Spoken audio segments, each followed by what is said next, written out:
This is the CJ Silas Show. She's been talking sports for over half her life. You'll hear big-name guests and all the hot topics. Her roller derby sisters call her Dodge Her Blue. CJ's proud of her California roots and time in New York. Born and raised in L.A., college at USC and Syracuse University. She's not afraid to share her opinions with you. And, like it or not, she wants to be the change. Ladies and gentlemen, all ears and no mask required. Here she is, CJ Silas. Hey. Welcome in. Live and direct. It's the CJ Silas Show on ESPN Radio, 1280 AM. We are live and direct from San Luis Obispo, California. Oh, my goodness. I really want to do the show with a smile on my face, but I can't lie right now.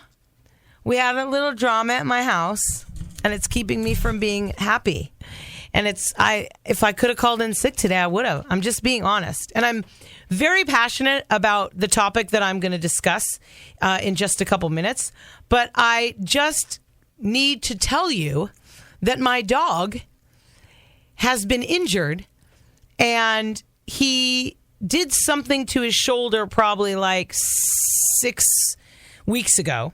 So for 4 weeks, he was on bed rest. No running, no hiking, no jumping up and down off anything, no playing, no ball, nothing.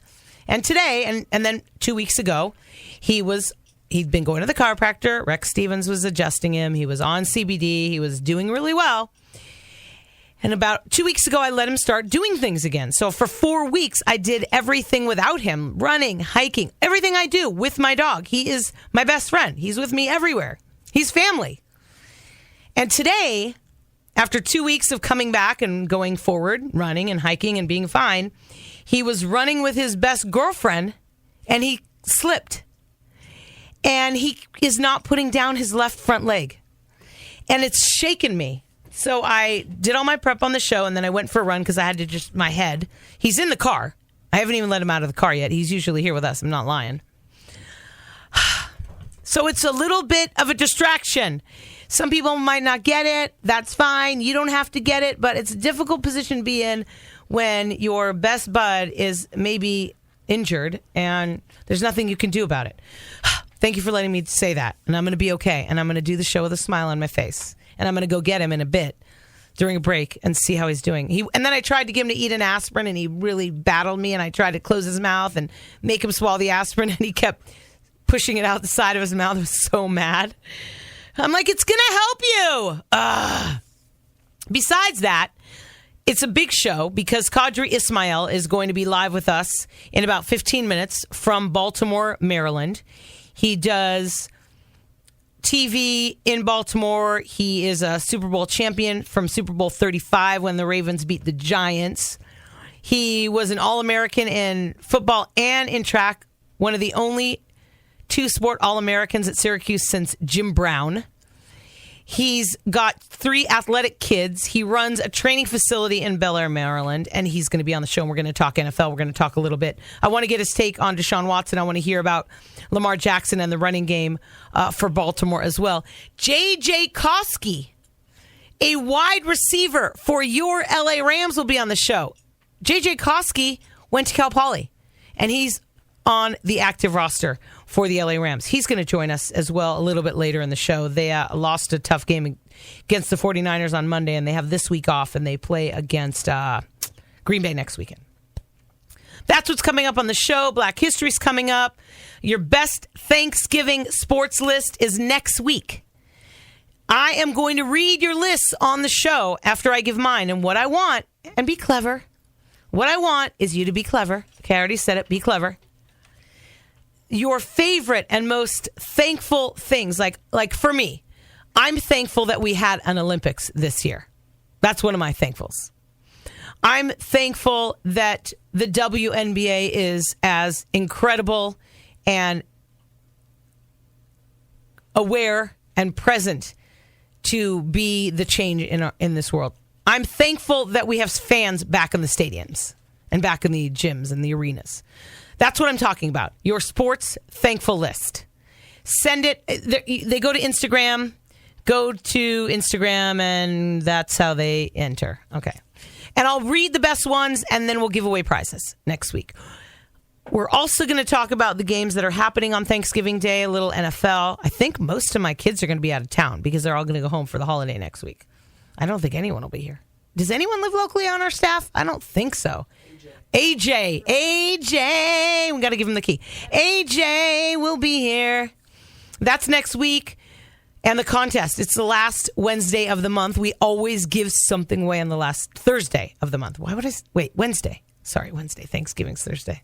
See, I'm a little fired up. I'm a little shaken. A little shaken.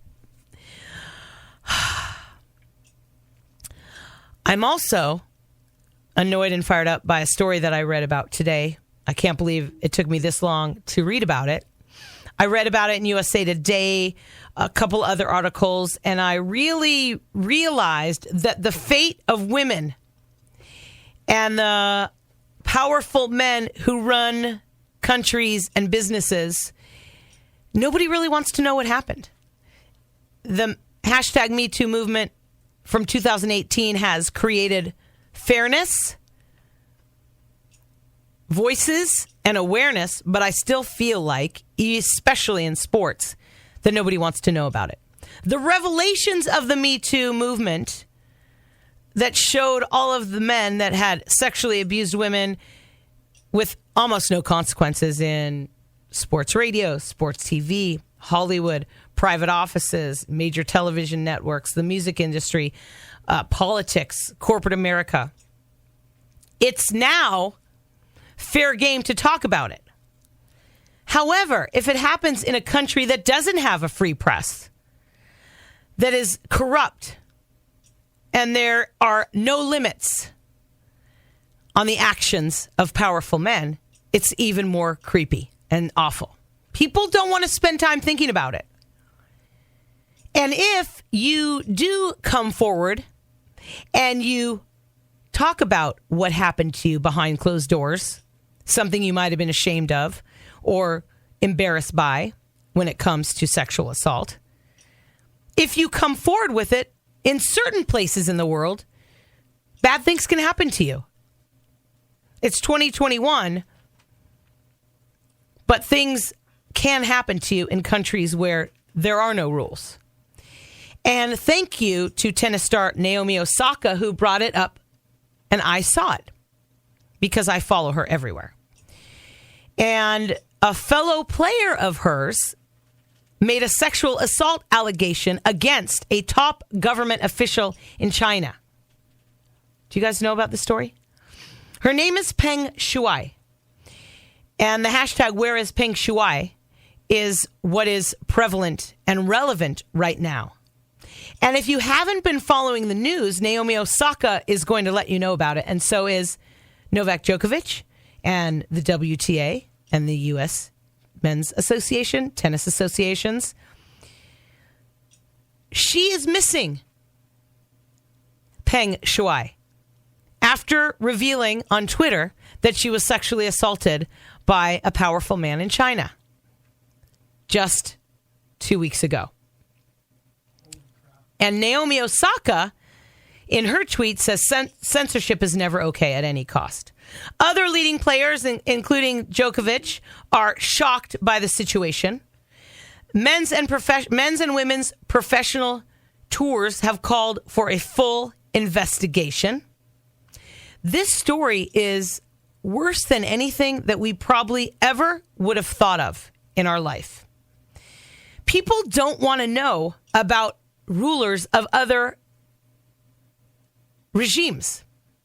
There are places where you can still be tortured and abused with no trial, or at least no fair trial, and sometimes executed if you go against the politicians. People don't want to know about it. And it's shocking what is going on with this story around the world.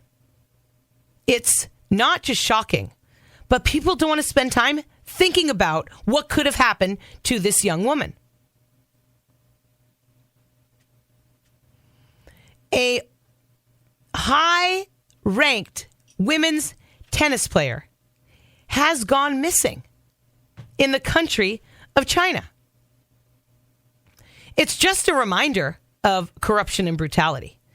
I am not a political person. I am not talking about this story because it's political. I'm talking about this story because there's a young woman who was sexually assaulted by a top person in politics in another country, and nobody has heard from her since. This is not okay.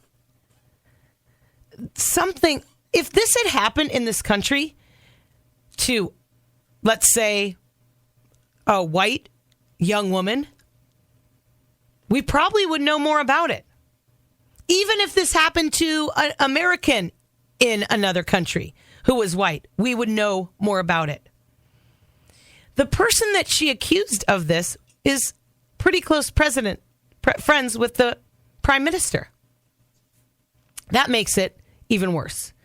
I don't follow politics in a way where I would know the hierarchy because that doesn't matter to me. It doesn't mean anything to me. But what means something to me is there is a young woman who is missing in this world, a tennis player who was ranked in the top 20 at one point. I think she was like number 17. And nobody is doing anything about it. Or if they are, very few know about it. I think she was number 17 or number 14 at one point. It's an incredibly provocative, horrific story about a young woman who is missing. It is awful. The WTA just a few hours ago has demanded answers. The IOC is also curious what's going on. NBC News is reporting that the WTA is calling on China to investigate the sexual assault and her missing. She's 35 years old. It's awful. And I'm talking about it because it's a sports story. It's a human rights story. And it's scary. It's scary because media that covers it in that country could deal with reverberations. Supposedly, she sent some sort of email a few hours ago that said she's okay. We don't know the truth. It was sent to the Women's Tennis Association, and nobody is saying that it's a legitimate email from her. Is it authentic? What is going on with Peng Shuai? It's got to be taken care of. And the only reason that I can talk about it on my show right now is because it's a tennis player. But that doesn't matter to me. This is a human.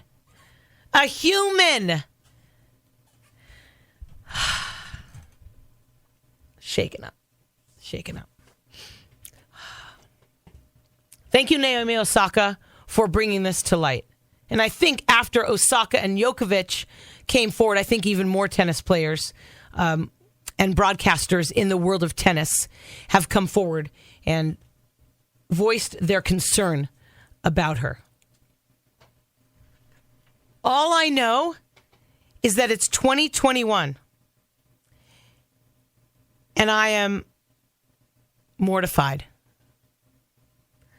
that this story is not a fictional movie. Or a book. And it's very upsetting.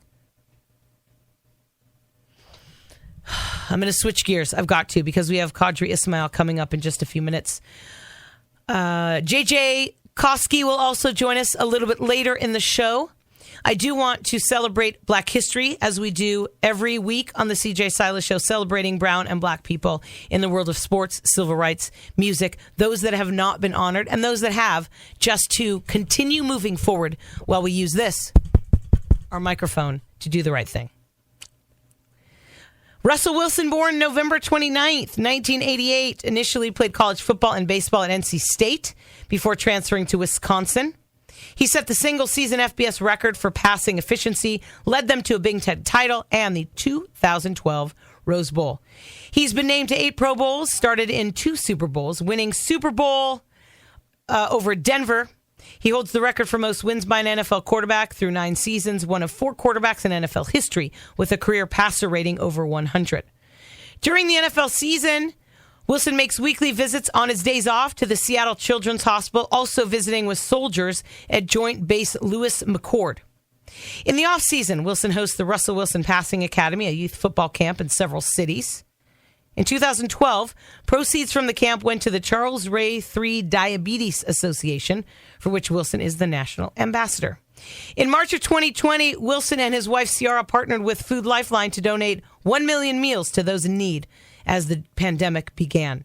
He's also a partial owner of, I think, the Seattle Kraken. He's partial owner of a Major League Baseball group that wants to bring baseball to the city of Portland, Russell Wilson. Daisy Bates, born November 11th, 1914, an American civil rights activist, publisher, journalist, and lecturer who played a leading role in the Little Rock integration crisis in 1957.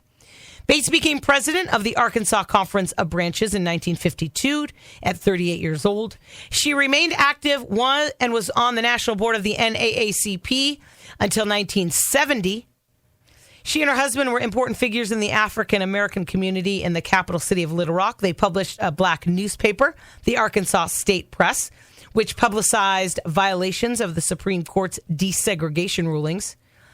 As the leader of the NAACP branch in Arkansas, Bates guided and advised the 9 students known as the Little Rock Nine when they attempted to enroll in 1957 at Little Rock Central High School, a previously all-white school. Daisy Bates. Major Taylor, born November 26, 1878, an American professional cyclist. Taylor turned pro in 1896 at the age of 18, living in cities on the East Coast and participating in multiple track events, including 6-day races. In 1898 and 1899, he set numerous world records in race distances ranging from the quarter mile to the 2-miler.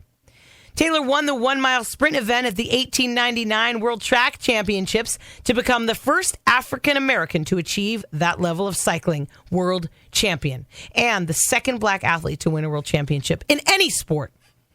Throughout his career, Major Taylor challenged the racial prejudice he encountered on and off the track and became a pioneering role model for other athletes facing racial discrimination. We celebrate Black History every week on the CJ Silas Show. Coming up, Qadry Ismail, Super Bowl champion, talking NFL, and a little bit later, wide receiver from the LA Rams, JJ Koski. I want to thank my partners, Rex Stevens at the Slow Wellness Center, Joy Shell Beach, the Avila Bay Athletic Club and Spa, dentist Dr. Daniel Lapidus and Larry Ackerman, Michael Moore Sports Recovery, the Avila Bay Athletic Club and Spa, I think I already said that, and a dermatologist, Dr. Brad Kurgis. California Fresh Markets in Pismo Beach, San Luis Obispo, and San Ynez, where you can get a full Thanksgiving meal ordered, and you can pick it up on Thanksgiving Day. It is the CJ Silas Show. We are happy to be here, and we're looking forward to talking to a Super Bowl champion, Qadry Ismail. That's coming up on the CJ Silas Show on ESPN Radio 1280 AM and FM 101.7, The Ticket.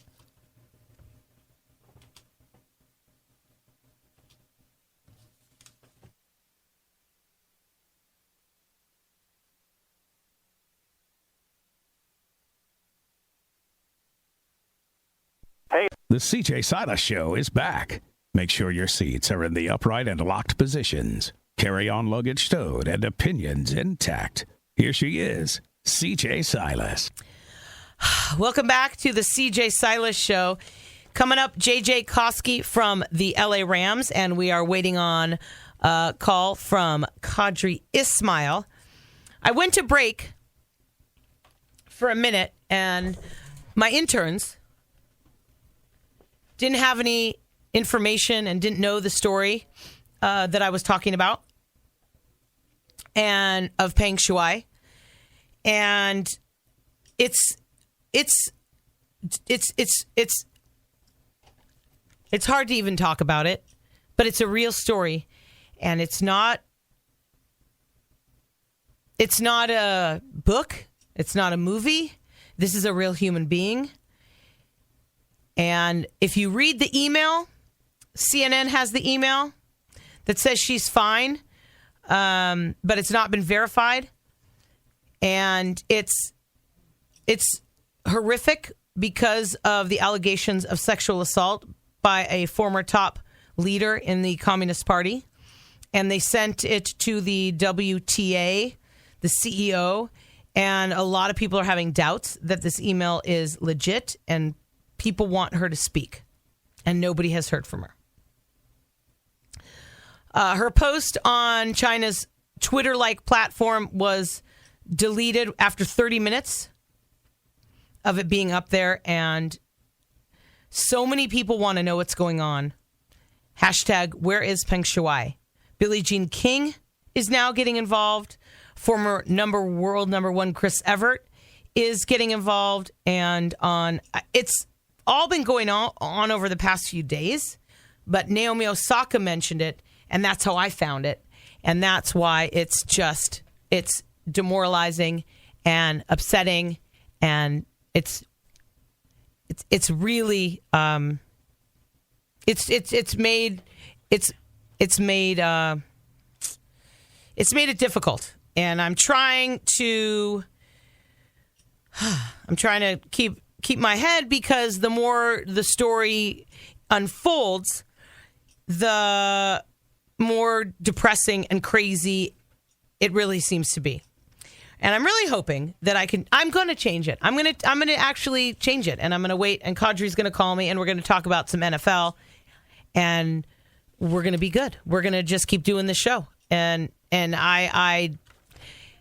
if I didn't talk about the story, then I wouldn't be fair to who I am and what I represent in this business. I spoke at a journalism class at Cal Poly yesterday, and I realized when one of the students asked me, why aren't you in a big city? Why aren't you working, doing 4 days a week, 5 days a week, and making, at your point in your career, making six figures?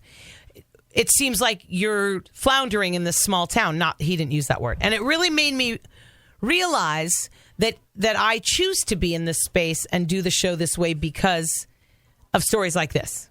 Stories like this that aren't being talked about. And this is a horrific human rights story that needs to be talked about, and it needs to be investigated, and things really, really need to happen. And I'm hoping that politics doesn't get involved. But I'm not feeling confident about that. But that's okay, because it's not about politics for me. It's about the life and the safety of a young woman. And we are going to switch gears, because this person makes me really happy. And on days when I don't feel happy, all I have to do is look at his Instagram or go to our Syracuse sisters and brothers Facebook pages, because everybody in my Syracuse University family makes me happy. But this is probably one of my closest friends from my college days. And he's also a badass. Qadry Ismail is joining us. Hi. Are you here? DJ, what's going on with ya? Happy birthday to you. Happy birthday to you. Happy birthday, dear Qadry. Happy birthday to you. And many more. Wow. I am honored. I mean, the vocals, they're on point. Listen, I'll tell you why, okay? This is funny. I don't know how to sing any other song, but when you work in the restaurant business as long as I have, you have to know how to play and sing Happy Birthday, because people want you to. Not as much anymore, but people love it. And I wanted to sing it for you because just a week ago you turned 40, right? We're gonna let that one. Yes, exactly. Yeah, that magical 4-0. Yeah. He's a Super Bowl winning player. He is a dual All-American. He's a sports performance coach at the Missile Training Academy in Bel Air, Maryland.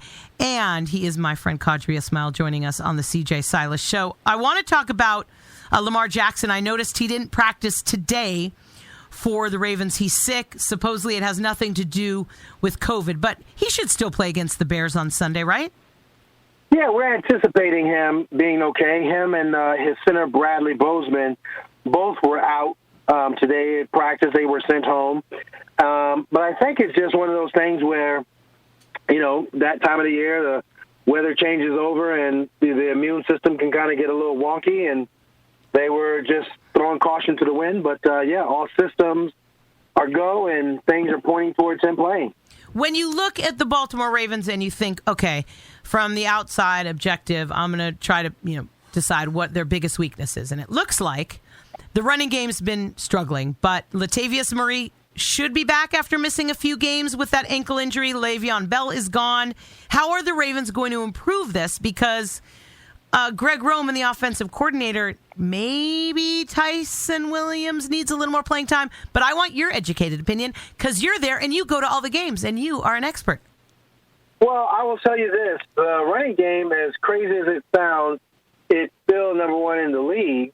However, from a production standpoint of what Raven fans, I think also what the guys in-house feel, what they're capable of doing, even though that they have a top rushing attack, they haven't quite hit their stride. In other words, the last few years that Lamar Jackson has been the quarterback for the Baltimore Ravens, they've been so dominant because he's such a powerful dual threat that it gives the running backs an advantage as far as the running lanes. I think the blocking scheme has been amazing with the different ways in which they block.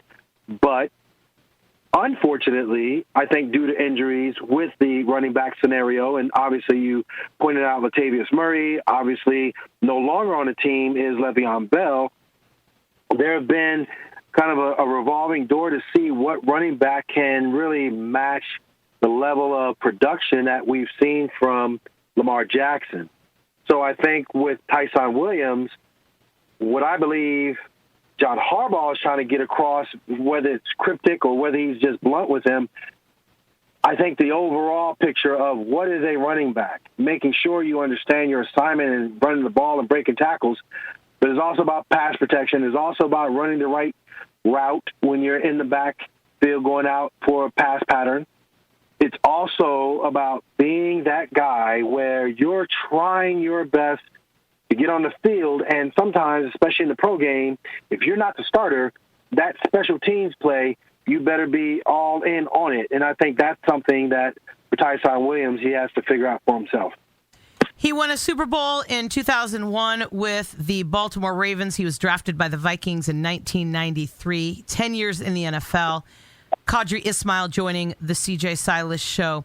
You look at the loss last week against the Dolphins, now moving forward and trying to just look ahead and stay positive. I don't know how much interaction you have with Harbaugh. I've never met him. He seems like he's pretty straightforward with the media.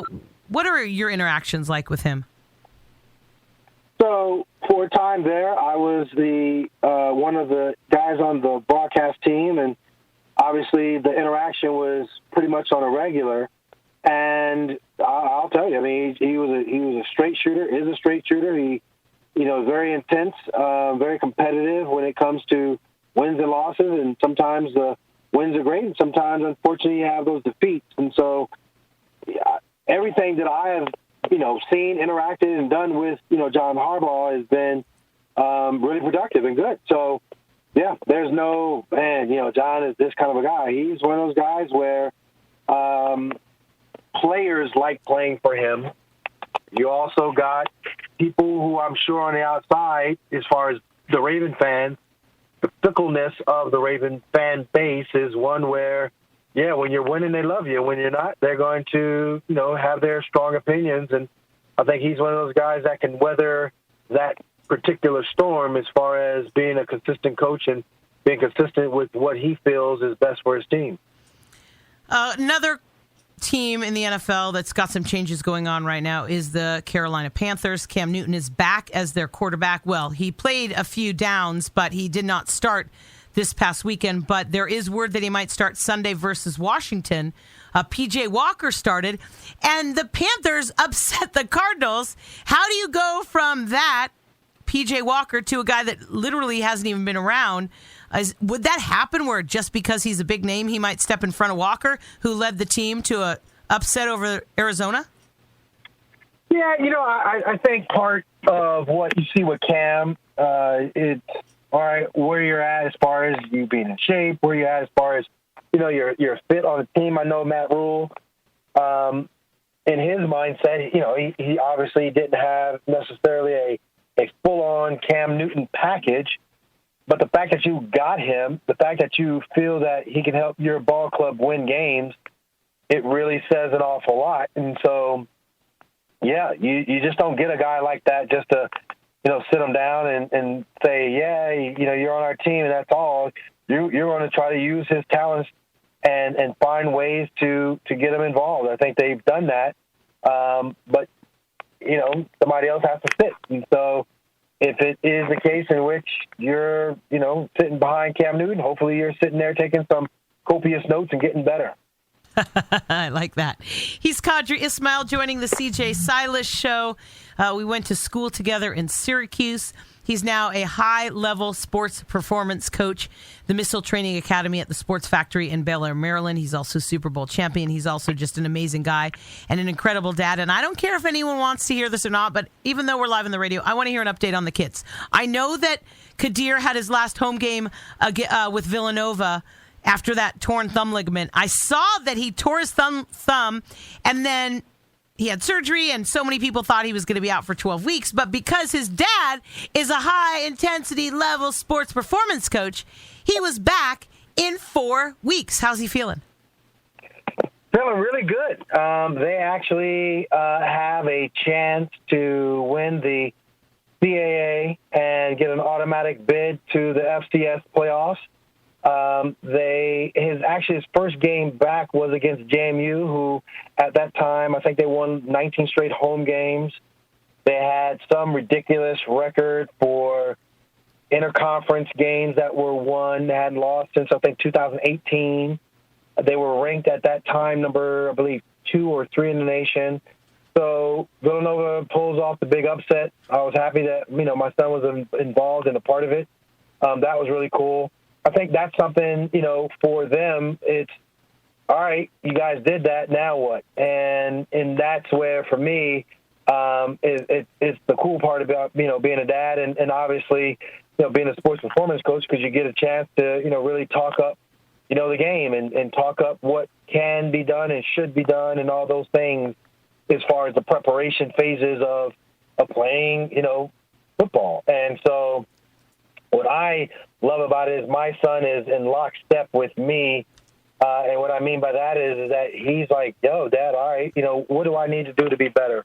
And I'm so grateful that I have a relationship with him that I can give him, some good, strong, honest feedback, but also empower him. I think sometimes, dads or parents, they don't really fully get it, and so they try to make it up as they go.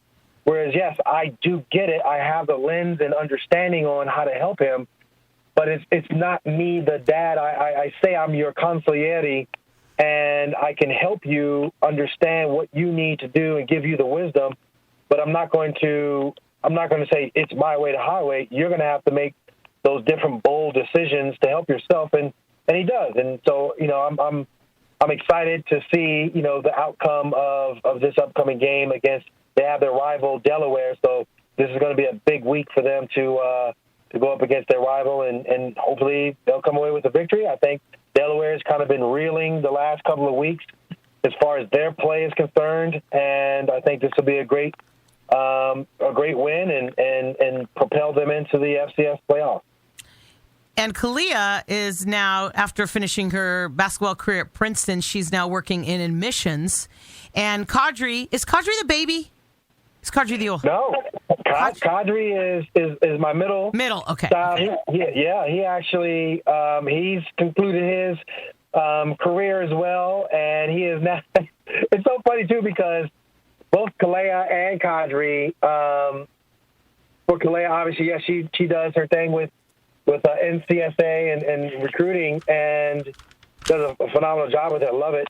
But for Qadry, he actually went into one of his Mercyhurst alumni, recruited him for insurance, and their company, Eris, Wow. So he's been full on with that and delving into the insurance world. So, it's amazing how you go from sitting there, hey, Dad, can we go to the park, to now Oh, my gosh. having these adult conversations with them.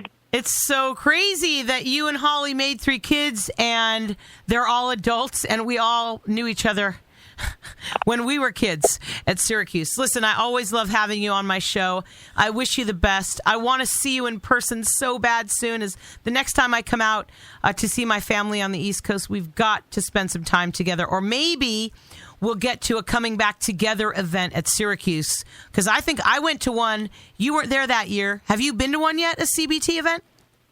You know what? I have not. I am missing out big time on it, and I am absolutely looking forward to hooking it up and going out to one of them. Okay, that's it. The next CBT, I'm gonna make you do it. The problem is, it happens for you during football season and for me during college football season, so it's hard to do it because they do it in September or October. Or this year, I think it was November. So we'll get it. We'll do it, and I'll meet you there. All right?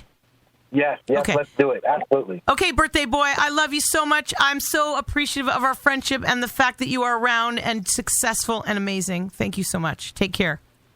Thank you for having me on, as always. Love you, girl. Bye. Oh, my gosh. I love him. So good to have college friends. I really don't have that many friends from college, and he's one of them. Qadry Ismail, you can follow him on Missile Training on Instagram. I'm not sure if he's on Twitter. I don't do Twitter very often, but thankfully, sometimes I do because I get informed, even if it's information I don't want.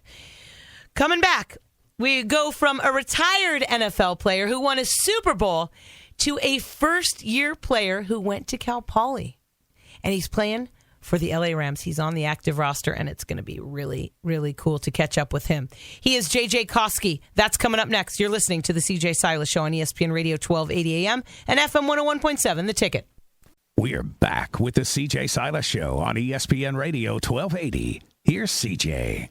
Welcome back to the CJ Silas Show. You know I love a good story. You know I'm a sucker for the happy stuff. I'm kind of optimistic, joyful, idealistic style talk show host. And this story is such good news, and I'm really glad, and I feel lucky that we can follow his story in the NFL. Former Cal Poly Mustang wide receiver with the LA Rams. Oh my gosh, wait, I want to say that again. Wide receiver with the LA Rams, JJ Koski on the CJ Silas Show. Wow, this is fun. Hi, buddy.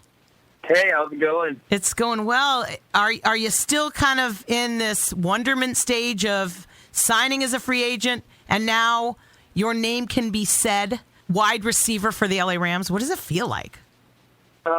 Yeah, it's been an awesome ride. It's been fun, and these past couple weeks have been awesome. Getting the chance to show what I can do on the field. It's a lot of work goes into it, definitely. So it's been exciting for me and everyone around me, and just trying to get better each time I go out there and learn from my mistakes and keep building on what I've done well. So it's been a fun couple weeks, definitely. How many ticket requests have you gotten over the past couple weeks? A good amount. Yeah, definitely a good amount. But no, there's a lot of people reached out, which has been awesome, and and there's got so much support, and I really feel blessed about that. Just got so many great people in my life that are really happy for me.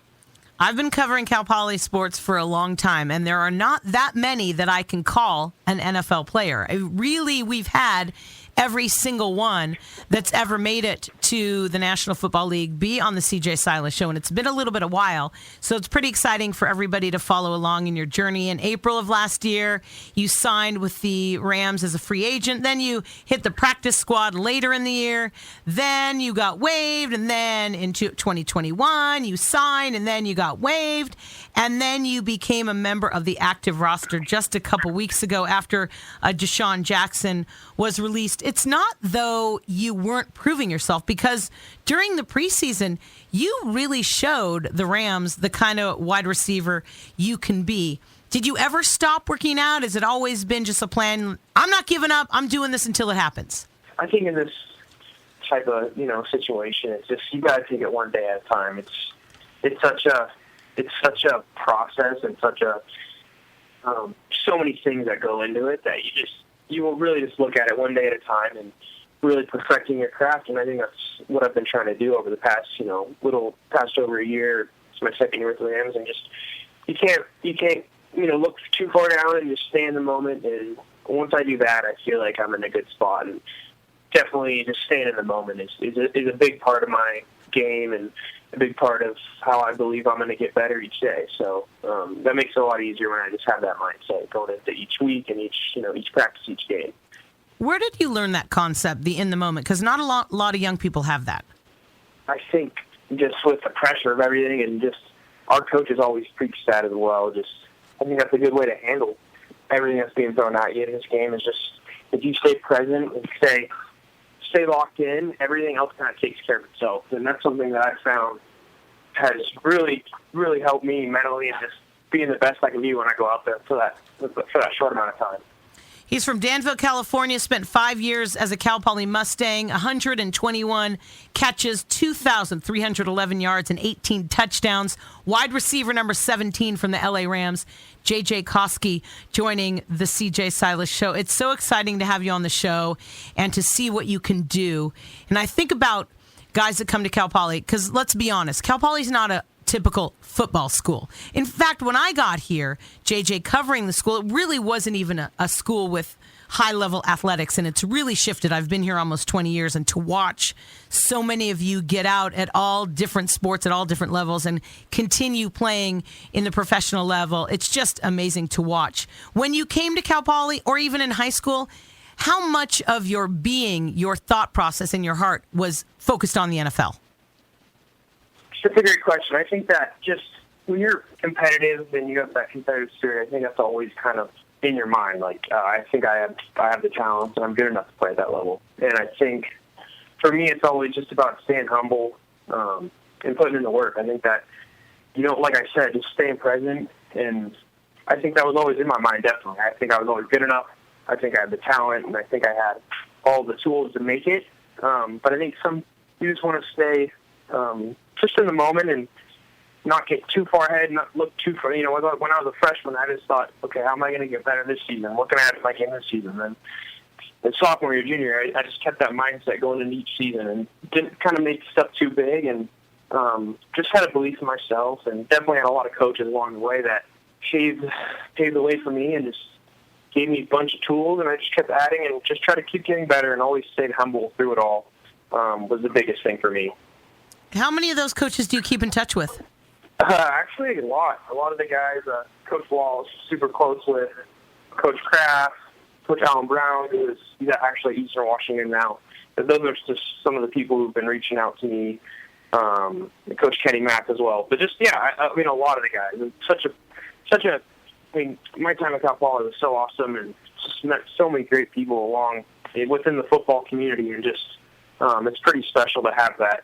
All those people around me and supporting me and looking out for me.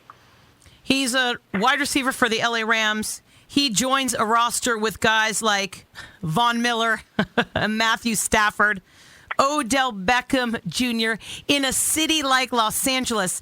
It is one of the biggest, if you're looking at the stage of the NFL, being in Los Angeles. You grew up in California, but Los Angeles, the Rams, OBJ, my gosh, do you wake up some mornings and go, is this really my life? No, it is. Sometimes when you take a step back and look at the full picture of it, it is. It's pretty unique, and I never take that for granted. Being able to learn from guys like that, I'm always trying to be a guy that is able to listen and apply stuff from vets that have been there and that have been doing it at a high level for a long time. So I think there's an element to that, but there's also an element of knowing you belong there and knowing that you're here for a reason, and knowing that you want to help this team get wins is really what it boils down to. The Rams are 7-3 on the year after a loss to the 49ers this week. Next up, taking on the Packers on the 28th of November. It's interesting that you said that, because there's confidence, there's cocky, there's nervous, there's timid. There are all these things that can happen when you walk into an NFL locker room. How do you find balance where you can get along with everyone and be confident, but also realize what a special, lucky place you're in? It can be tricky sometimes, and I think just for me, it's just you got to put in the work. I think that just having the right mindset every day, just knowing that you got to get better in this league, and no one's going to do it for you. You got to put it up on yourself to get better. And just like you said, it's not ever a cocky confidence. It's just being confident in your abilities and knowing that you put that time in each and every day and to go out and perform it the best you can. I think it's like you said. There's a lot of emotions that go along with this game, and just being able to control them and have a humble and confident mindset is really been kind of how I try to go about it all. Former Cal Poly Mustang, now a member of the LA Rams, wide receiver JJ Koski on the CJ Silas Show. I ask everybody that I talk to in 2021, whether it's a player, a coach, a manager, how you got through the pandemic, whether it was keeping your mindset positive, but more importantly as a player, how did you keep in shape knowing that there were places you couldn't go, you really had to rely on different things? How did you stay focused, physically in shape during the whole pandemic experience? Yeah, I think for everyone that was a hard part of it all. Just having stuff closed down and maybe not having all the same access to stuff you had before. That was definitely tough spot for athletes in general. I think all athletes at probably Cal Poly would say the same thing. And I think it was just it almost came to a point where you really had to be accountable to yourselves because a lot of the stuff wasn't mandated or wasn't mandatory. And I think that was where people could really separate, is if you were, dedicated to your craft and dedicated to actually really putting the time in, then you would reap the benefits of that. So that's kind of the way I looked at it, and just tried to, stay on a schedule and just keep grinding.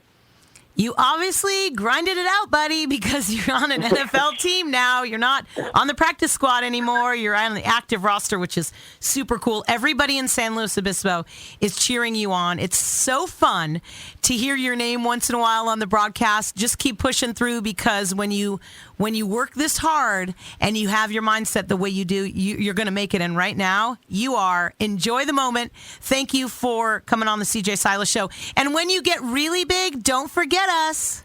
Yes, of course. Thank you so much, and really appreciate all the support. All right, take care, buddy. Good luck. JJ is the best. Gosh, I wish great things for him. We don't have a lot of kids come out of Cal Poly and play football in the NFL. Let me think. Ramses Barden, Chris Gokong. I think Kyle Shotwell for a minute. Yeah, I can't. My brain is not 100% today. I don't even know if I was even articulate at the beginning of the show. The Cal Poly Sports Update is brought to you by dentist Dr. Daniel Lapidus and Larry Ackerman. They love Cal Poly athletics.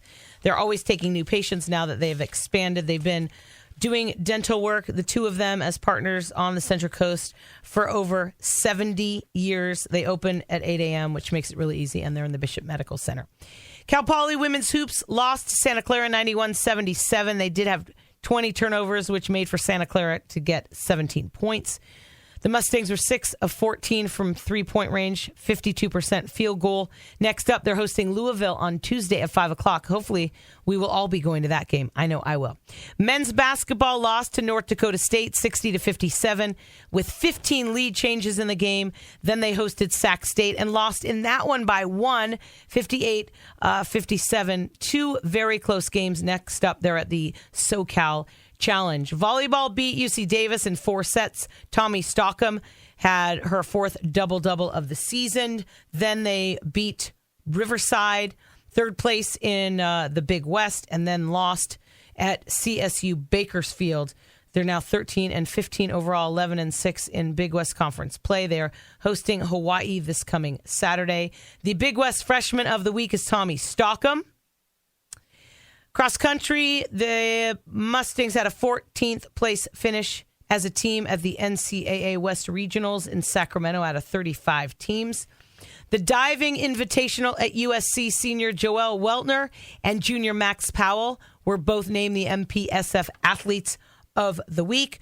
Wrestling is hosting their outdoor event this coming weekend with 9 matches against San Francisco State. And football beat Idaho State 32-29, snapping an 8-game losing streak. Spencer Brash, 25 of 50, 233 yards, 3 touchdowns. Matt Shotwell, 19 tackles, 13 of them solo, and a 22-yard interception return for a touchdown. Next up, They host Northern Arizona this weekend at 5. You'll hear it right here on 1280. I'm going to turn off my mic now. Don't forget to enter our contest. Thanks for listening to The CJ Silas Show. Find her podcast on thecjsilisshow.com. Follow her on all social media platforms, including her YouTube channel. Make an appointment to listen every Wednesday on ESPN Radio 1280 AM and FM 101.7. CJ out.